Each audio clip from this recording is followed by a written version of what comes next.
So I'm not. He also had Sotheby's and had to pay the big fine for the auction stuff. What is up, people? This is Attican, and I'm here once again with Detroit Dave. And right behind us, we're at the corner or the intersection of Grand Boulevard West and 2nd in Detroit. And this is the Fisher Building right behind me. It's very impressive. Built by Albert Kahn. Is that correct, Dave? He was the architect for it, correct? Okay, yeah, probably the world's greatest known architect, and certainly the foremost architect of his day was Albert Kahn. That's right. So Albert Kahn was and his firm. They started off here in Detroit with industrialists like Henry Ford. We just drove by the Highland Park Ford plant, which was where the Model T was built on Woodward, and then the Packard plant is right behind that. That was Albert Kahn's first sort of super factory. So Albert Kahn was known for building these massive manufacturing facilities, like the River Rouge plant in Detroit was the largest of it in the world in its day, and then he built Willow Run. Oh, he did Willow Run too. Yeah, Willow Run was supposed to be the largest, military manufacturing facility in the world. They were, building the B-24 bombers with Boeing there. Yeah, that was during the war, and Kahn is K-A-H-N, not K-H-A-N. K-A-H-N. K-A-H-N. Albert Kahn. Yeah, and Kahn... He's born in Prussia, actually, but he died in Detroit. Died in Detroit, right? And he was so he's very known for doing Stalin's 5 and 10 year plans in Russia. He built over 600 factories in Soviet Russia, but he in Michigan, in Detroit, he's really known for being a classic Art Deco architect. You can see the Fisher Building was a trophy project, like the Cranbrook House. I mean, he's known for these manufacturing facilities, but he's also built these incredible Art Deco, skyscrapers for Detroit. We talked about Father Coughlin with his WWJ, which this was the radio tower for WWJ. Detroit was, I think, the radio capital. I think Tom and Wes were talking about this. Detroit had, I think, the largest radio system in the world when radio first started. Oh, wow. So that was... So this is the Fisher Building. So this was built by Fisher Body, which was sold to General Motors. They were the carriage maker, basically, for the original cars, and they sold their business to General Motors, which, as Addie can show you, the first GM building. This right? is the General Motors headquarters, the original General Motors headquarters. Right behind me, it's kind of in the light there. To the east of us, right here. But you saw the current General Motors headquarters, right, down at Cobo. Did you see that? I think we drove past it. You could see it from Cobo. It's called the Renaissance Center. It's the big cylinder building that you can see. Yep. That's where General Motors, after the auto bailout, General Motors, for me, sadly, because I love architecture, and this is another Albert Kahn masterpiece, the General Motors building.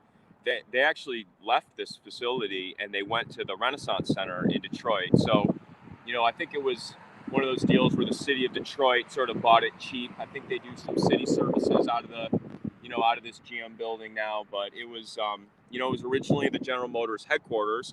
And from our story with the Russian retreats, we remember a character named Jacob Raskob, who was the accountant for General Motors and DuPont in the 20s and 30s when they were still a combined company. So when you think of the IG Farben assets and sort of these relationships with manufacturing and with gunpowder in this case, you see a lot of mirrored relationships between General Motors and DuPont. They were actually the same company until there was a trust breakup. And then Raskob goes on to build the Empire State Building in New York. And he also does the retreat house in Maryland that George did the reporting on, with the Russian trolls living at the Raskob retreat house in Maryland.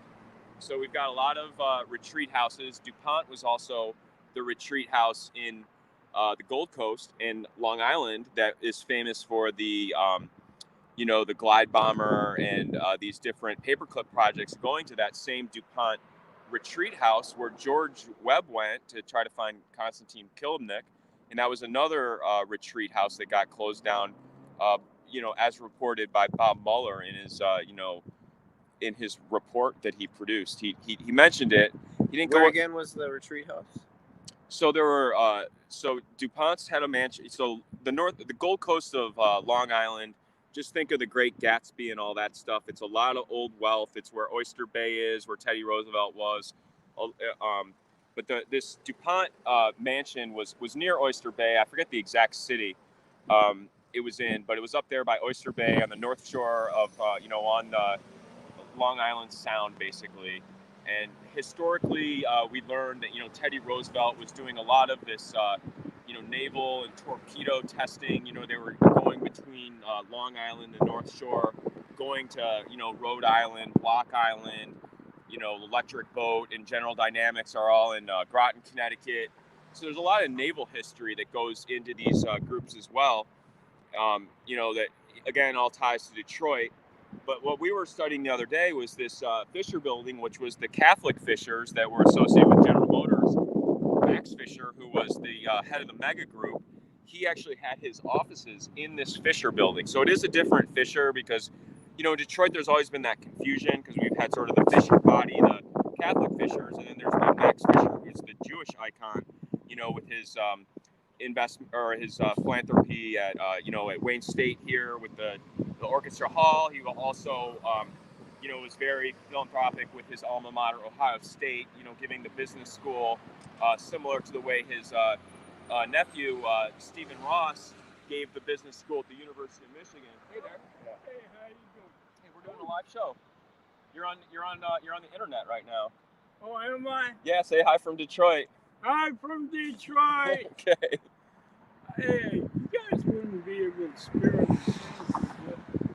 I don't have any cash on me, sir. Yeah, I'm we're sorry. doing a live show right Yeah. now. But I'm But sorry. we're live here, guys, at Grand Boulevard West and 2nd, right in front of the Fisher Building, as you said, and just wedged in between kitty corner of the original GM building. Both Albert Kahn pieces, correct? Correct. And if you Dave? see behind you, I don't know if that's Albert Kahn, but that's currently called the Center for Creative Studies in Detroit, which is a very well-regarded art program. The one with the flag on it? With the flag, Okay, with the stripes. And that's, flag at half-mast right now. And so that art school is actually Alfred Taubman, who is also a nephew of Max Fisher, who was known for Taubman being the largest mall builder / management firm, I think, in the country. And then he also had some trouble when he was running Sotheby's International, the auction house. There was some issues with the art and some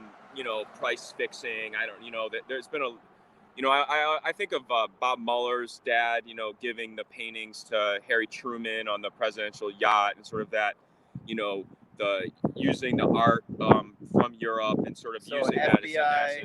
The FBI Mueller, his dad gave paintings to Harry Truman. Correct. Wow. Just as a gift. His dad worked for DuPont, same thing we're talking about here. He was Mueller's dad, Bob Mueller, who ran the FBI for years, and was a lawyer at Wilmer Hale, and did all the was in Boston with Rod Rosenstein as his intern in Boston. Same Bob Mueller. His dad was piloting the presidential yacht, and he was in in Italy, going back and forth in Italy, and he was the captain of this yacht, and Truman was the president, and he was reported to have gifted artwork to Truman. Truman was an art lover, and he apparently had connections to get that kind of art. So that was just something that happened. So it's all of the people know about the story with Soros and taking the assets and trading for spots for safety versus going on the train. So we hear all these stories, but all these characters they're in the story. It's a lot of the same people. It's really hard for me to take in a lot of these things, because you're just expected to accept that Bob Mueller and Bill Barr are trusted, the head of the FBI, the head of our Justice Department, and they're just longtime players in the same network, and it's just one of those things where I feel like I'm the only one that is talking about it, and people are obviously very uncomfortable when they hear that these trusted agencies are not run by people with the best interests of the people in mind, you know, that they have these great, you know, unspoken relationships that are, you know, above what, you know, what their stated public roles are. So it's one of those things where obviously you get very uncomfortable talking about this stuff, but Oh, it says, doesn't it say Fisher? Does that say Fisher? well, there's the Fisher Theater right there. So so Fisher. So let's walk there, man. So we're gonna walk right. I mean, right up to the we building. should even go to the thing, because this what happened was Fisher Body. They sold their body business to General Motors, so they had a lot of money, and they told Albert Kahn, make the most beautiful building, money's not an object. And this is what he built. This is a trophy building. You know, it's got a lot of your, you know, Germanic eagles. You know, very similar. Oh wow, like you the know, Nazis. Yeah, a lot of that stuff. See, look at the. It looks like the Nazi eagle, kind of. But if you think that DuPont wasn't selling gunpowder to every single army in the world, then you don't know DuPont, because that's what they do, is they sell gunpowder, you know, going back United Way. There's more of the eagles. But you know, they love the Greek motifs with all the different gods and stuff. But all this stuff, I mean, I'm not sure the artist that did this, but this would have been, you know, one of the premier sculptors in the world that was doing this these projects. I think we can go in here. Really? Let's go. It's close. Oh no, they said we can go in. They said we can go in. The thing is, Oh wait. Oh, it's right here. even just the hardware on the doors. I mean, just look how beautiful everything is. Very pretty. You can see. This is the lobby. So for architect lovers, this is considered one of the greatest Art Deco buildings ever created in the world. So the Art Deco was sort of the period in the 20s and 30s. A lot of the skyscrapers in New York, they're famous, kind of fall under that Art Deco category. But this is considered one of the, you know, most, like a budget that had no limit. You know, here's the.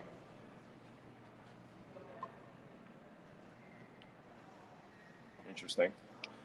So it says, in commemoration of the exemplary business ethics and zeal for fairness manifested by the Fisher brothers and their associates in every relation with those who have striven in the creation of this building. This tablet is presented by the architects and all contractors. So very, very beautiful building, definitely. And oh, look at the clock too. That's kind of cool.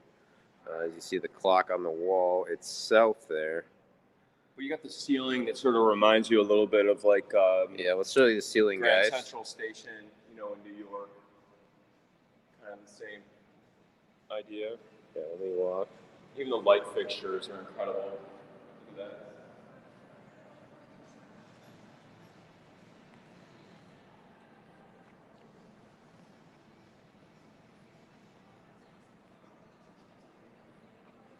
So Addie, this is also, I think you said it, but this is also the building that, and there's another sign that maybe you might want to read on there for people. It's the Golden Tower right here. That's the historic monument.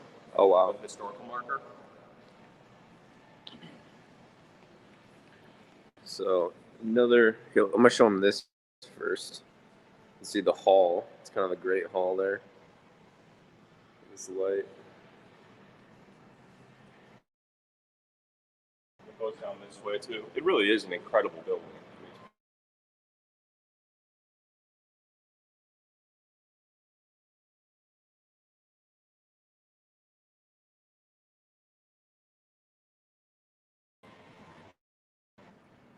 Okay, we're back. Lost for a second. Let me tie this in. I'll go like that.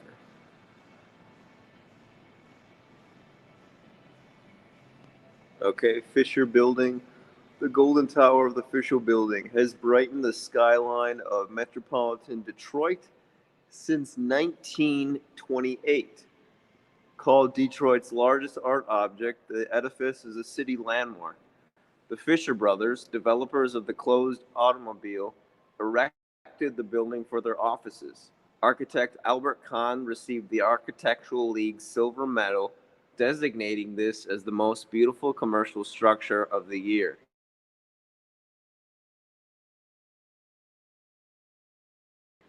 Outside metallic trim is solid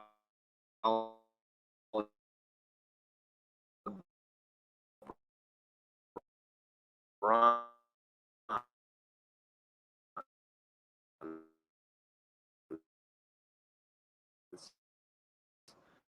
Gold leaf dominates the hand-painted art and marble from all over the world graces both the exterior and interior of the building. Nice building. We used to, as a little kid, I used to go to, shows with the family and stuff. Like, if you want to get into the family history, like when my dad, like when I was first date with my mom, they came to the Fisher Theater, was like the big, hot place to, knock the socks off your date. And he took her to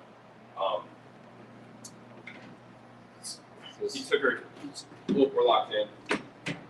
Gotta find the right door here, people. So that was, so the Fisher Theater, after the race riots in the 60s, a lot of people really got sketched out about, living and working in Detroit. That's just a study that I feel like people could do is, looking into, how Detroit went from this wealthy city, one of the most affluent cities in the world, to basically being a rotted shell, in many ways, and how that could have ever happened. And I think that's probably what we're trying to study right now is who the players were. It's like the Fisher Bakery. It's gone. Yeah. This is also, Addie, this is also basically on the Wayne State campus. So when we talk about all the Wayne State things, connections, Wayne State is just going south here up these streets is how you get to Wayne State. So we're just walking parallel to West Grand right now, West Grand Boulevard. And the Fisher Theater is coming up here. Let me show it to you guys.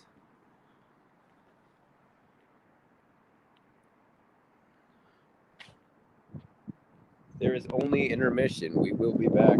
So this was kind of the entrance into the Fisher. I mean, they add this ugly walkway on. I mean, who decides that on the Fisher building to add that? Is this the foremost Broadway theater, would you say, in Detroit? Well, I mean, Broadway is obviously in New York. And or theater district, and you got your off-Broadway. Or a play theater, I guess I meant. Detroit was an art, a cultural hub in its day. It's all this stuff was, the best acts in the world. And should we try going in? This door's open. I think it's all live. Addie, it's all the same hallway that we were just. Oh, it was? Okay, yeah. So this is the other end. It's actually in the building. It's not like a standalone where it's really easy to see where it is. I think it kind of goes.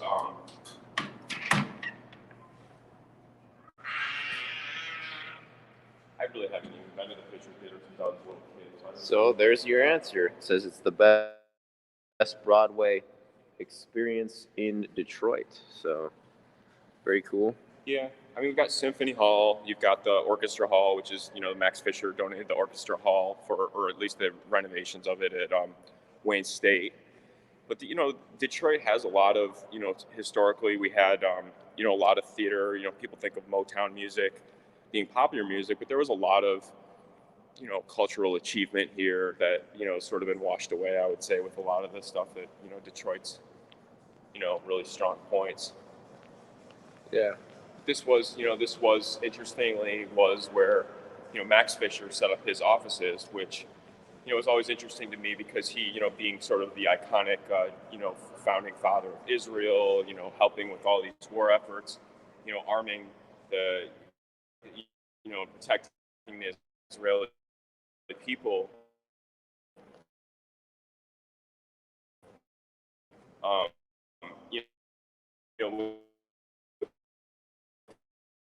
The same name Fisher and members and relationship to me that I didn't really fully understand. Mm-hmm. But he did have his offices here in this building when we were looking at the correspondence that he was doing with different, presidents and different leaders and things like that. So Yeah, you could have the ear of some 4 or 5 presidents. He was kind of the go-to guy for advising presidents on relations with Israel. right, and he had these connections with Marathon Oil and with pipelining. Aurora Oil was a company that he was partnered with the Fords, with Henry Ford II. So again, going back to that sort of odd relationship between sort of the German and the Jewish, sort of that conflict has always been very confusing for me, because the characters I knew in my real life were friendly, and people got along great. Yet there was this legacy of these great tragedies, and it's just hard to reconcile it all, because you're taught that this is what happens in these world wars and stuff like that. But then you meet the grandkids of the actual characters and stuff, and people are not, you don't see that lingering, hatred or whatever that you would expect in, from what you're told, as far as the, slaughtering huge groups of people, genocide, stuff like that. That stuff was always, just such real stuff. But from the way that I interpreted these relationships, I did not see that level of, memory or whatever. And I think it ties back to the fact that these groups were partners from the beginning, and that they had business relationships. They were doing war material, they were doing tanks, they were doing airplanes for war, they were doing the missiles, they were fueling the war effort. So they were pipelining the, doing the, when we talk about the Tehran conference, where basically Churchill and Stalin and FDR are sort of deciding the future of petroleum in the Middle East. Okay, these guys were all partnered going back then, and to think that Max Fisher wasn't partnered with Rockefellers from day one in this stuff, to me is just incorrect thinking. You're just not placing people in the right networks as far as who their business partners are. So here we are, folks, West Grand Boulevard, Fisher Building tour we just did, and Fisher Theater showing as well. Max Fisher, influential advisor on international relations between the United States and Israel. Lex Wexner mentor too. Yeah, and his protege was Les Wexner. Final thoughts on Max Fisher, Dave, if you could. I just think that I think it all ties to Wexner and Epstein and Hillary and Bill and the Clintons and Bob Maxwell and Mark Rich and all these relationships. To me, they're all the same group, and they have been for their entire careers. And it's all the same network. So to me, there are no heroes in the story. It's a bunch of co-conspirators that are having people, do their different groups to say this, the Republicans are bad, or the Democrats are bad, or they're trying to steal this, or they're trying to steal that. To me, this is old legacy networks all partnered together. Throw in the Bill Barr with his dad, running the Dalton School, where Epstein was the teacher. But if you really look at if you look at the students that were at Dalton and then Hackley later up in Tarrytown, a lot of very prominent people in media, ESPN, public figures, were all under that tutelage of Donald Barr. So my theory is that Donald Barr is one of the spy masters of history, that he was sort of the protege of guys like Allen and John Foster Dulles, and then the Bundy brothers. And I feel like you get Kissinger in that group, and then you've got Donald Barr in that group, and then you've got Mueller's dad that's doing the DuPont metal scouting and giving paintings to Truman. Giving paintings, but also you have to remember that he had the exclusive on uranium through Davidson Chemical Company. So he was the only distributor of uranium in the United States, was Bob Mueller's dad. And Bill Taylor, who was the guy that fell out of his chair because he was so shocked that Trump would withhold aid to Ukraine with Burisma and Kolomoisky and those guys. His dad is the one that did the package reactors for the U.S. Army that allowed basically Operation Blue Jay, where they went up to Newfoundland and created this base in whatever 3 months they were able to build a base. they're able to do that stuff because they have portable package reactors. When we talk about the Belt and Road that George and the newsroom have been going into, you need to have the package reactor to run those operations. So again, all this stuff tying back, it goes to the Atomic Energy Commission. You look at the history of the of DARPA, the creation of that. It's all the same characters, and Detroit was we were the arsenal of democracy was what we called ourselves, and that is a real thing. So Detroit was the arsenal. So there was a lot of interest in coming to the arsenal and getting our military equipment and secrets and R&D. A lot of that stuff happened here. I know everybody thinks of the car companies, but to me, it's this area was where the manufacturing processes for doing large-scale war efforts, I think, was honed in Detroit. I think it was modeled and copied for Soviet Russia by Albert Kahn, and that I think is the how history happened. And in the same with the Nazis, right? With all the Nazi war machine buildup, same group, same models, for how to use manufacturing techniques. I was talking to Addie about the Highland Park factory where the Model T was built.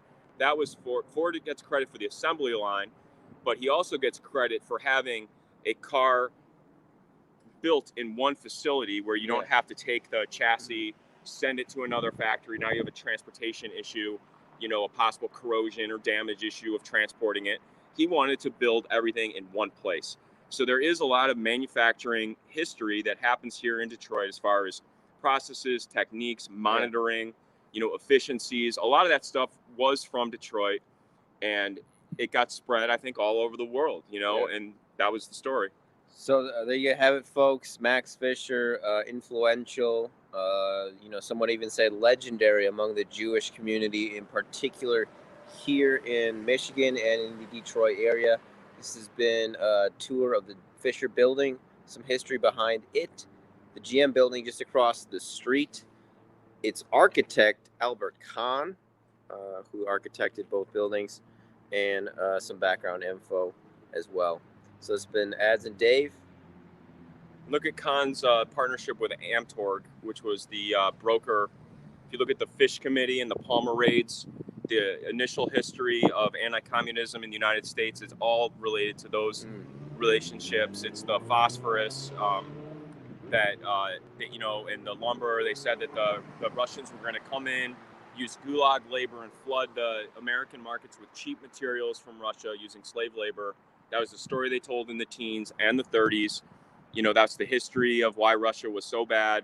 It was based on them using gulag labor.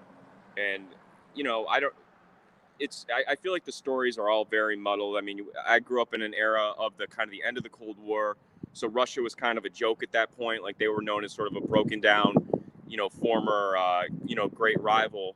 But they were going into their bankruptcy where, they sent in Mark Rich to hack everything up, redivide the country, redivide all the assets. But, the idea now with Adam Schiff, even today saying that it's Russian disinformation, Russia was a bankrupted country that went from being the USSR when I was a little kid in the Olympics, and I remember all the, national anthems during the Olympic Games and all that stuff. They changed. They were broke.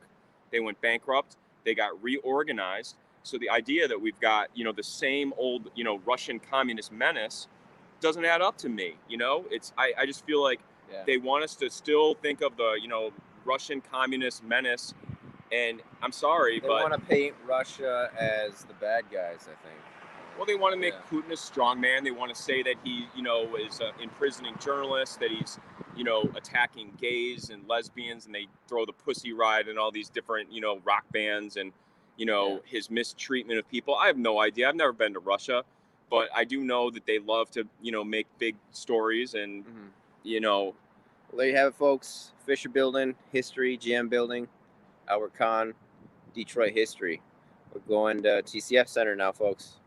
Stay frosty. This has been Ads and Detroit Dave for Addy Ads and Neighborhood News.